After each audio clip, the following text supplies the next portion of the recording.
పొద్దున కల్లా ఏముండదు, అది మొత్తం ఎత్తుకొని పోతారు. నువ్వేనా వెహికల్ ఎక్కించుకొని తీసుకోపో, లేకపోతే విజిలెన్స్ పార్టీ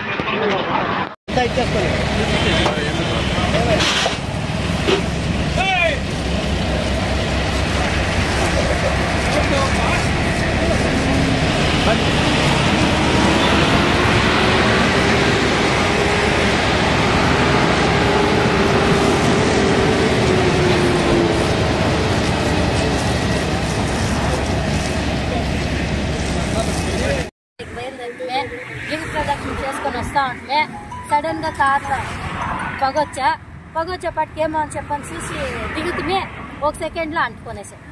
ఏముందయ్యా, అందరూ సేఫ్టీగా బాగున్నాం, అంతా బాగున్నాం. నా పేరు కే మధుకుమార్, లీడింగ్ ఫైర్మెన్ పనిచేస్తున్నాం. మా సార్తో పాటు మేము అందరూ వచ్చినాము. మాకు ఫైర్ కాల్ వస్తూనే వెంటనే మేము రెస్పాండ్ అయ్యి వచ్చినాము. వచ్చేసరికి యాక్సిడెంట్ జరిగి ఆల్రెడీ పొగలు వస్తూ ఉంది, మంటలు ఉన్నాయి, పూర్తిగా కాలిపోయింది.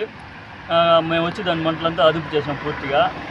మళ్ళీ అక్కడ డ్రైవర్ ఉన్నారు, వాళ్ళని అడిగితే ఎటువంటి ప్రాణాపాయం ఏం లేదని అన్నారు. దాన్ని చూసి మేము ఆర్పేసి దూరాలన్నీ తీసుకున్నాము.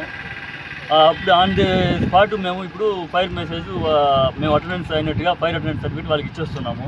ఇదే ఫస్ట్ టైం ఇచ్చింది మా డీజీ సార్ గారి ఆదేశానుసారం. మేము ఫైర్ కాల్ పోయినామంటే అప్పటికప్పుడు వివరాలు తీసుకొని వాళ్ళకి on the spot fire report ఇచ్చేస్తున్నాం. వెహికల్లో ఎంతమంది ఉన్నారు సార్? 7 మంది ఉన్నారు. ఎవరికైనా ఏమైనా అయిందా సార్? ఎవరికి ఎటువంటి గాయాలు కాలేదు.